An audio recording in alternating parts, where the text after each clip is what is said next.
오늘은 스바냐서 2장과 3장을 보겠습니다. 지난주 우리가 스바냐서 1장을 통해서 하나님께서 여호와이라고 하는 그 날에 하나님께서 진멸 또 멸절 하시겠다라고 하시는 하나님의 큰 뜻을 우리가 전해 들었습니다. 여호와의 날은 하나님께서 진노하시는 날이다 라고 우리가 지난주의 말씀을 통해서 알아보았죠. 그때 혹여나 하나님께서 우리를 오늘 말씀 2장 3절처럼 혹시 여호와 분노의 날에 우리를 숨김을 우리가 얻을 수 있는가? 라는 의미로서 지난주에 살펴봤어요. 하나님께서 그런 여호와의 진노의 날에도 하나님께서 구별하시고 또 하나님께서 숨겨 놓으시는 자들이 있다라는 겁니다. 오늘 교회가 바로 그런 자가 교회이기를 원합니다. 여러분 한 명 한 명이 교회이고 저 또한 하나님의 그런 숨김을 얻음을 받은 자가 되기를 주의 이름으로 축원합니다. 좀 전에 읽었던 2장 1절에서 3절의 말씀은 하나님께서 하나님을 모르는 자들 3절에 보시면 세상의 모든 겸손한 자들입니다. 이스라엘 민족은 자신들의 오만과 교만으로 말미암아 우리만 구원이 있다 라고 그들은 생각했죠. 근데 오늘 놀랍게도 하나님께서는 세상의 모든 겸손한 자들, 그런 자들이 하나님 앞에 나와서 공의와 겸손을 구하면 하나님께서 분노의 날에, 진노의 날에 숨겨주겠다라는 겁니다. 여기서 숨김을 얻는다라는 것은 이 당시에 요시야 왕 때를 생각해 보면 이들은 아마 그 땅에서 죽지 않고 바벨론으로 포로 가는 것일 겁니다. 오늘 우리 교회가 숨김을 받는다라는 의미는 어떤 의미일까요? 우리가 계시록의 말씀을 좀 연상해 보면 예수님께서 재림하기 직전 큰 환란이 있을 때 그때 이긴 자, 승리한 자가 바로 숨김을 얻는 자가 될 것으로 여겨집니다. 어떨지는 아직 모르겠어요. 그렇지만 우리가 교회가 가야 될 방향은 아마 그런 방향이지 않겠나 여겨집니다.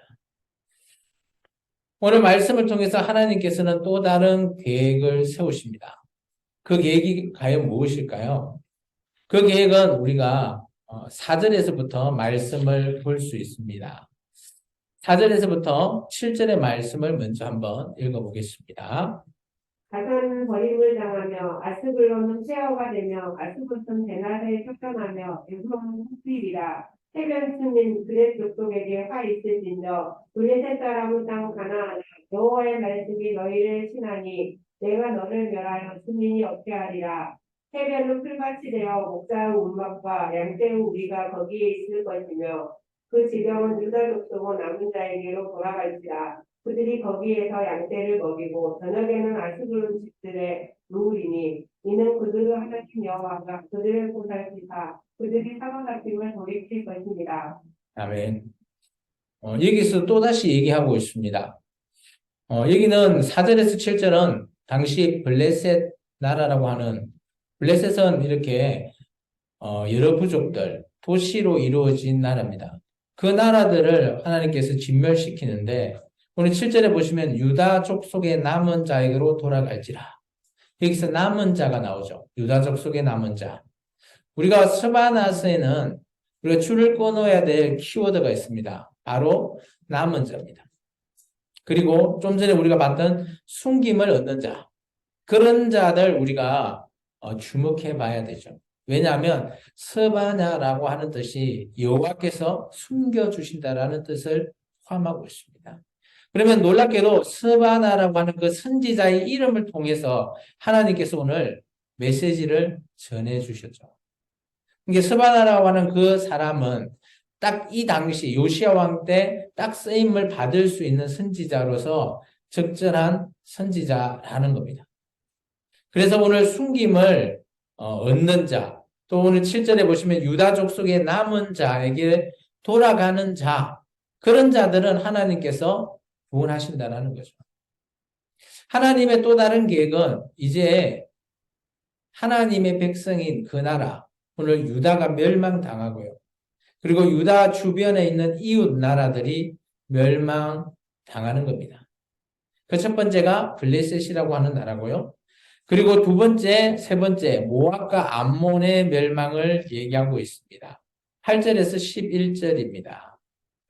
내가 모아부 비방과 암몬 자손이 조롱하는 말을 들었나니 그들이 내 백성을 비방하고 자기들의 경계에 대하여 교만하였느니라.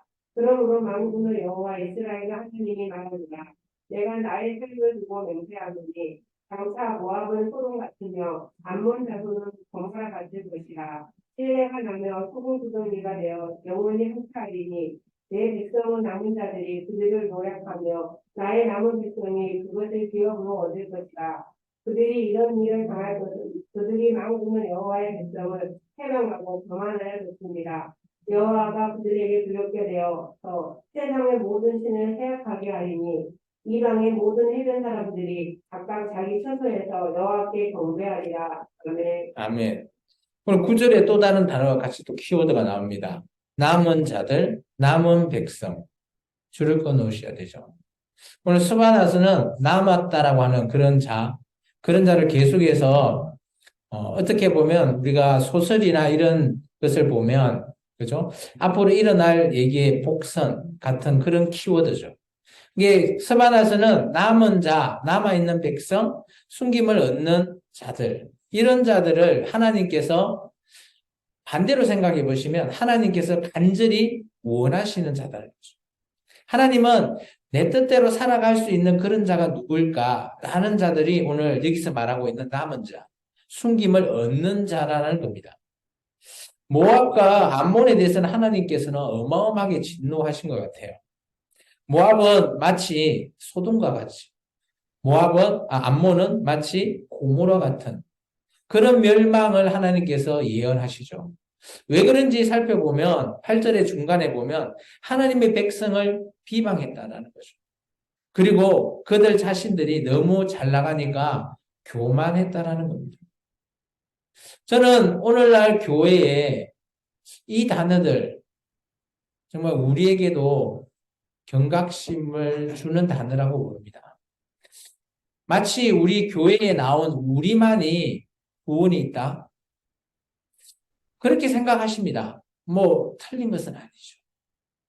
근데 놀랍게도 오늘 모압과 암몬 이들이 하나님의 백성을 비판하고 있다. 이게 우리가 세상의 사람들이 너희는 예수 안 믿으면 구원 없어. 마치 그런 이분법적인 진리로 우리가 그들에게 예수 믿어. 그러지 않으면 구원 없다라는 것과 동일한 그런 것을 연상케 하죠.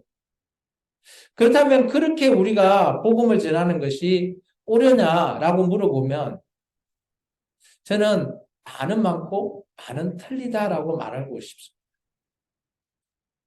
이것은 이분법적으로 들이댈 수 있는 것은 아니지만 오늘 우리가 물론 예수님을 믿지 않으면 구원이 당연히 없죠. 그것에 대해서는 100% 믿습니다. 그렇지만 우리가 세상 사람들을 우리가 평가한다라는 것 그것은 옳지 않다라는 거죠. 마치 우리가 예수를 믿고 있는 우리로서 우리는 그들보다는 조금 더 구원이 가까이 있다라는 것은 의심할 여지가 없지만 하나님 입장에서는 동일한 그런 선상에서 평가하시기 때문에 누가 구원을 받고 누가 구원을 받지 않는 것에 대해서는 우리의 눈높이로 맞출 수 없다라는 거죠. 그렇기 때문에 우리가 예수 믿었다고 세상에 믿지 않는 자를 향해서 독선적으로 비방할 수 있는 것은 아니라고 봅니다. 그런 모든 평가는 하나님의 몫이죠. 그렇다고 교회에 있다고 우리가 100% 구원이 있냐? 제가 늘 얘기하죠. 그렇지 않다라는 거예요. 우리 또한 하나님께서 평가하시는 마지막 심판의 자리에서 평가하시는 그때에 우리가 구원의 여부를 가르치기 때문입니다. 그렇기 때문에 오늘 마치 모압이나 암몬 사람들이 이 이스라엘 민족을 비방하고 그들이 교만해 있는 것처럼 교회가 이런 모습을 가지고 있으면 된다, 안 된다? 안 된다라는 거예요. 이런 자들의 교만으로 말미암아 이들은 멸망당할 것이라고 말씀하십니다.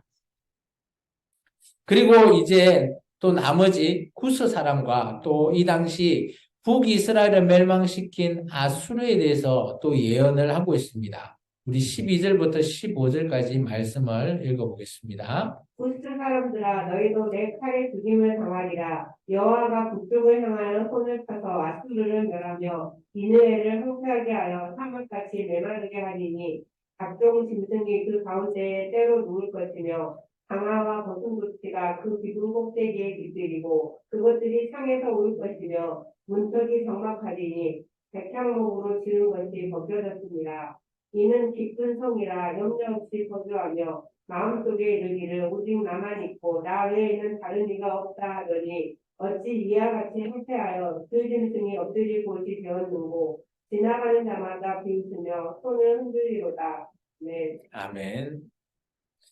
지금 요시야 왕 때라는 사실을 우리가 다시 한번 더 기억하셔야 돼요. 이 당시에 잘 한번 정세를 살펴보면 북이스라엘 같은 경우는 히스기야 왕 3년 그때 멸망을 당하죠. 그로부터 해서 지금 요시야 왕 때까지를 보면 그 당시 아수르라고 하는 나라가 제국계로 그나마 물론 이제 최고의 번성기 시대는 지나가고 있지만 이제 자기의 속국이었던 바벨론이 아수르를 이렇게 점령하고 있는 그런 상황으로 보시면 됩니다. 그렇기 때문에 이 아수르도 아마 이 정도의 많이 전투적인 그런 강성국이 아님을 보여주죠. 구스라고 하는 나라와 아수르라고 하는 니느웨까지 멸망하게 될 수밖에 없는 그런 예언을 하고 있습니다.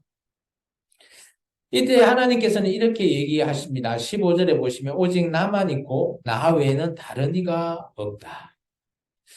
여기는 좀 줄을 꺼놓으시는 게 좋다라고 저는 여기집니다. 하나님의 이 표현이 오늘 여호와 외에는 다른 이가 없다. 다른 이는 다른 신을 얘기하는 거죠. 이들이 이때까지만 해도 이스라엘 백성들은 이해하지 못했을 겁니다. 그렇지만 이들이 바벨론으로 포로 생활을 할 때 그때 비로소 깨닫죠. 우리 하나님 외에는 어떤 신도 신이 아니라는 것을 그들이 깨닫게 되는 거죠. 그리고 사람이 손으로 만든 그런 우상들 그것은 신이 아니라는 거죠. 오직 여호와 하나님만이 참신이요 오직 신이신 분이다라는 것들이 지금 깨닫는 것이 아니라 나중에 바벨론 포로의 생활을 하면서 힘들어하는 그때에 이 말씀이 깨달아진다는 겁니다. 이 또한 오늘 스바나서가 전하는 메시지 중에 하나죠. 오늘 이스라엘 민족을 하나님께서 정말 멸절하신다라고 선포하시고 그리고 이웃 이스라엘 남유다를 주위에 둘러싸고 있는 이웃 나라들을 또 멸망시키십니다. 그런 나라들을 멸망시키시고 난 이후에 어떻게 보면 하나님께서는 다시 한 번 더 나중에 예루살렘을 또 한 번 떠올리게 하시고 그리고 현재의 예루살렘이 어떤 모습인지를 보여주신다는 거죠. 현재 하나님께서 요시야 왕이기 때문에 아직까지 예루살렘은 멸망당하고 있지 않는 그 상황이죠. 그런데 이 현재의 모습이 마치 멸망으로 가는 지름길의 모습을 보여주고 있다는 거죠. 얼마나 하나님 입장에서도 이들을 깨달게 해서 돌이킬 수 있기를 원하지만 이들이 그런 일을 전혀 하지 않고 자기들 방식대로 그 길을 걸어간다는 거죠. 그 모습이 3장에 나오는 겁니다. 3장은 그 당시 예루살렘의 모습을 하나님께서 보여주고 계십니다. 3장 1절부터 7절의 말씀을 우리가 한번 읽어보겠습니다. 태역하고 돌아오는 것, 파악한 그 성을 파헤치신다. 그가 명령을 듣지 아니하며 도움을 받지 아니하며 여호와를 의뢰하지 아니하며 자기 하나님에게 가까이 나아가지 아니하리로다. 그 가운데 방백들은 두루짓는 사자요 그 재판장들은 이튿날까지 남겨두는 것이 없는 저녁이리요 그 선지자들은 공소하고 간사한 사람들이요 그 제사장들은 성소를 더럽히고 율법을 범하였도다. 그 가운데에 계시는 여호와는 두로사 그를 행하지 아니하시고 아침마다 빠짐없이 자기의 공의를 비추시거늘 그러한 자는 수치를 알지 못하는도다. 내가 여러 나라를 끊어버렸으므로 그들은 망대가 파게 되었고 내가 그들의 거리를 비게 하여 지나는 자가 없게 하였으므로 그들은 모든 성읍이 횡태하며 사람이 없으며 거주할 자가 없게 되었느니라. 내가 이르기를 너는 오직 나를 경외하고 교훈을 받으라. 그리하면 내가 형벌을 내리기로 정하기는 하였지만 더욱 거처가 끊어지지 아니하리라 하였으나 그들이 부지런히 그들의 모든 행위를 더럽게 하였느니라. 아멘. 아멘. 오늘 보면 놀라운 내용을 얘기하고 있죠. 1절의 내용, 화 있을진저. 왜 화가 있냐? 보면 그 예루살렘이라는 곳이 패역하고요. 그리고 더럽고요. 그리고 포악하다라고 얘기하고 있습니다. 왜 그런지 자세히 보니까 2절에 이렇게 표현하고 있습니다. 하나님의 명령을 듣지도 않고요. 하나님의 교훈도 받지 않습니다. 또 하나님께 어떤 힘든 일이 있으면 의뢰해야 되는데, 기도해야 되는데 기도하지도 않아요. 또 자기 하나님에게 가까이 나가는, 이게 예배하는 거거든요. 이 당시 제사도 드리려고 하지도 않는다라는 거예요. 이것 때문에 하나님께서는 세 가지 얘기했죠. 패역, 더럽고 포악하다. 어떻게 보면 하나님과 관계를 멀어지게 할 수 있는 4대 악이라고 보죠. 하나님 명령 따르지 않고, 하나님 교훈대로 하지 않고, 하나님께 기도도 하지 않고, 하나님께 예배 드리려고 하지 않는 모습. 마치 오늘 한국에서 교회에 나오는 많은 성도들이 교회 다닌다라고 하지만 하나님 명령 따르지 않고 내대로 살고, 하나님께서 주시는 이 말씀대로 살려고 하지 않고 세상의 경험대로 산다거나, 또 하나님께 기도하지 않고 옆에 있는 자들에게 조언을 얻는다든지, 아니면 하나님께 예배해야 되지만 뭐 주말이다 보니까 내 좋을 대로 뭐 좋은 곳을 찾아다닌다든지 이렇게 한다면 이것은 하나님께서 말씀하신 화 있을진지를 우리가 받아들이는 겁니다. 어떻게 보면 이 당시 예루살렘은 정반대의 모습으로 걸어가고 있는 모습으로 보여집니다. 근데 그 예가 이 당시 지도자들, 3대 지도자들이 잘못하고 있음을 지적하고 있죠. 혹시 기억하시나요? 지도자들을 고발한 선지자라고 하면 누가 떠오릅니까? 우리가 일전에 했던 미가 선지자가 떠오르시겠죠. 오늘 마찬가지 서바나도 이 3대 지도자를 고발합니다. 첫 번째, 좀 비유적인 의미로 은유적으로 표현하죠. 방백이라고 나옵니다. 3절에 방백. 이 방백은 이 당시 요즘 같으면 행정 업무를 처리하는 그런 그룹들이죠. 그런 자들은 어때요? 부르짖는 사자 같아요. 라이온, 사자 같고요. 그리고 재판장 있잖아요. 오늘 같으면 사법부, 판사들, 뭐, 검사, 판사, 뭐, 이런 사람들이겠죠? 그런 자들은 뭐예요? 전역의 1위랍니다. 1위. 이게 넉대 1위, 뭐, 이런 표현이죠. 그리고 세 번째, 이제 종교 지도자들인데요. 선지자들하고 제사장이 나오죠. 사절에. 선지자들은 경솔하고 간사한 사람이래요. 이 말이 뭔 뜻인가 하면 어떤 사람에게는 이렇게 얘기하고 어떤 사람에게는 저렇게 얘기해서 그 사람들 입맛대로 막 자기의 하나님의 말씀이라고 하면서 바꿔가면서 말하는, 말씀을 전하는 그런 자들. 그리고 제사장들은 어떻게 해야 됩니까? 하나님의 성소를 깨끗이 해야 되죠. 그런데 더럽히고요. 또 율법도 범한답니다. 그러면 이 제사장은 하나님의 법도대로 이 제사를 드려야 되지만 그렇지 않았다라는 거죠. 범했다라는 것, 또 성소를 더럽혔다라는 것은 하나님께서 얘기하셨던 어떻게 보면 성경에 레위기의 율법대로 행해야 되지만 그렇지 않았다라는 거죠. 그 대표적인 예로 떠올리는 사람이 있나요? 저는 이런 자들을 떠올립니다. 갑자기 이름이 아론의 두 아들들 나답과 아비후 같은 자들, 그리고 사무엘 때 그 제사장 이름 갑자기 생각이 안 나네요. 누구죠? 잠시만요. 엘리. 엘리의 두 아들들. 이들이 다 제사장이들이에요. 이게 그런 모습을 얘기하는 겁니다. 그것이 이 당시에 예루살렘의 모습이라는 거죠. 이게 어떻게 보면 지도자들이 이렇게 패역하고 지도자들이 정의롭지 않다면 하나님께서 멸망시킬 수밖에 없는 근거가 된다라고 보여집니다. 근데 하나님께서 놀랍게 7절에 한번 말씀을 보시면 야 너희들이 깨닫고 내 교훈을 받고 나를 경외하면 내가 이렇게 벌을 내리는 것을 되돌리진 않겠지만 이 당시는 그래도 그죠? 거처가 끊어지지 않게 한다. 거처가 끊어지지 않는다는 게 뭐예요? 나라는 그래도 남겨두겠다라는 거죠. 남유다라고 하는 나라가. 근데 이들의 결정은 어떤가요? 우리가 다들 아시겠지만 하나님의 교훈, 하나님을 경외하는 것 하지 않았다라는 거죠. 그래서 그들은 이런 거처가 끊김을 받습니다.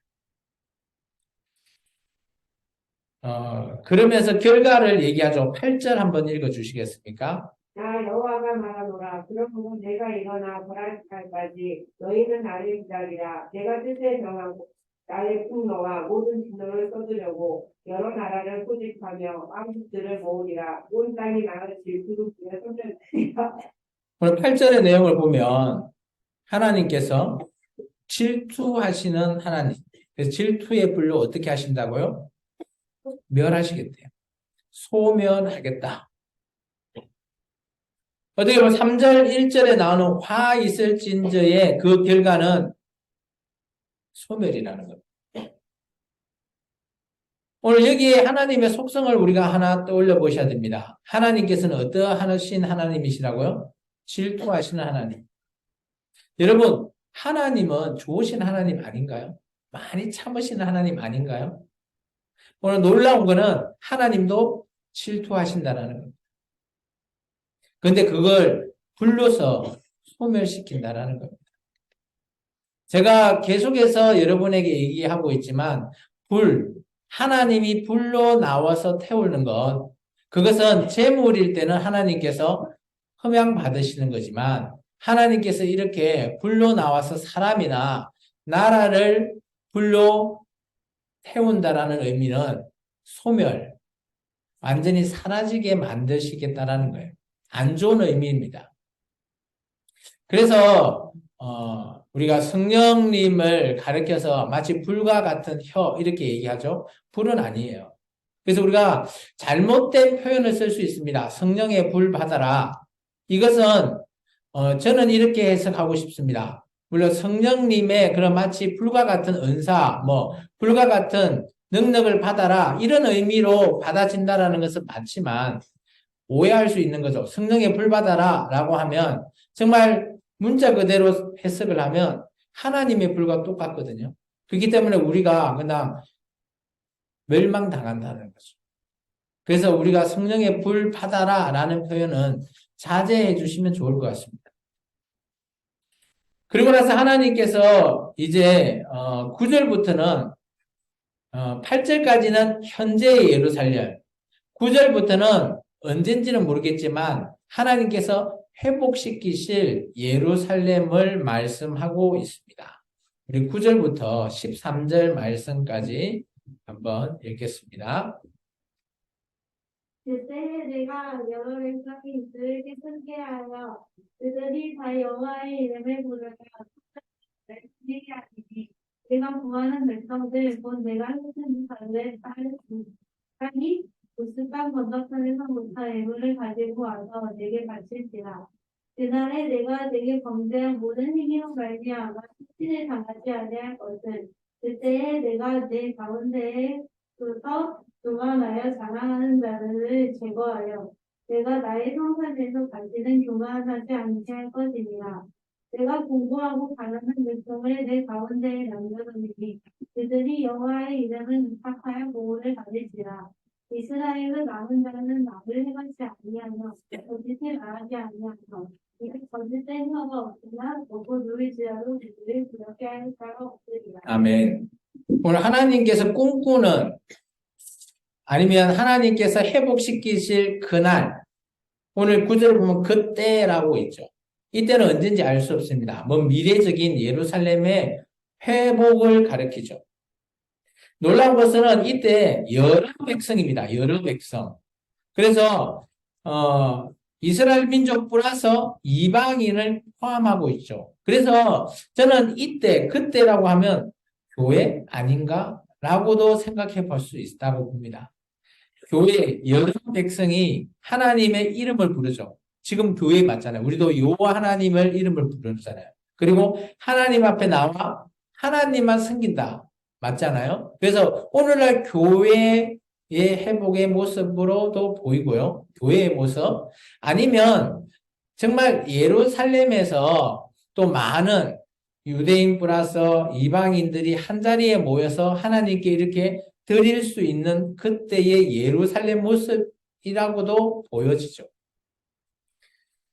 이때는 하나님께서 왜 꿈꾸냐라는 걸 보시면 하나님께서 모든 것을 회복시키십니다. 놀라운 것은 그죠? 11절에 보면 교만하고 자랑하는 자들이 있잖아요.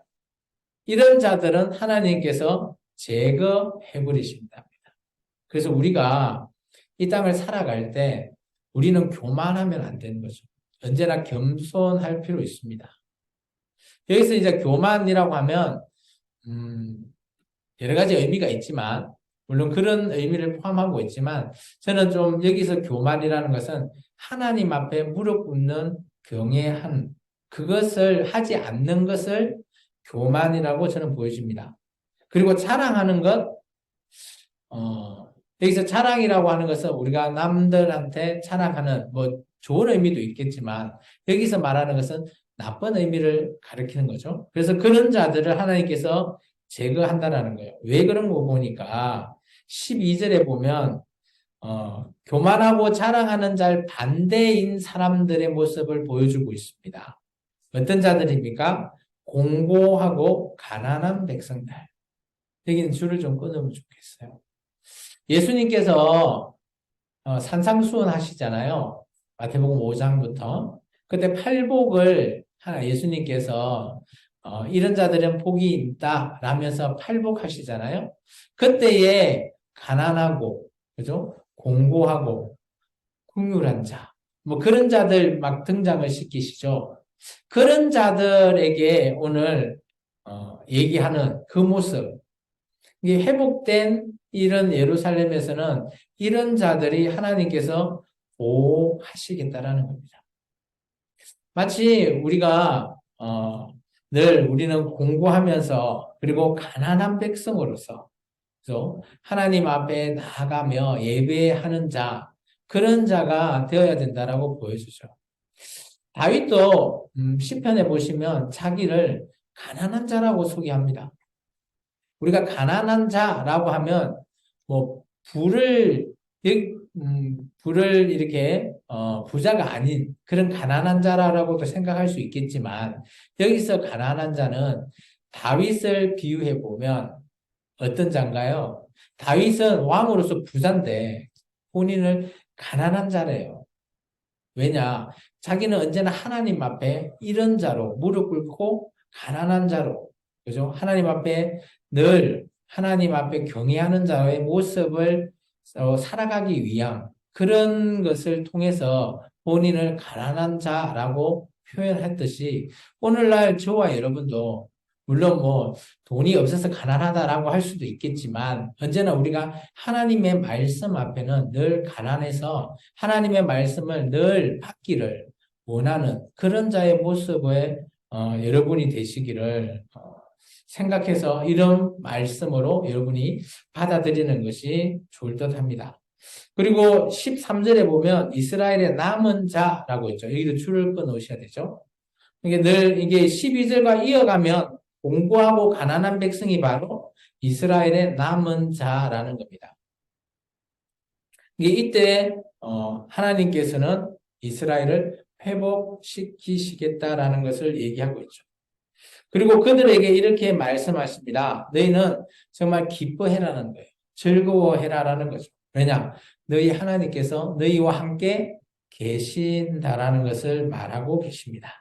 우리 14절부터 끝절까지 읽겠습니다.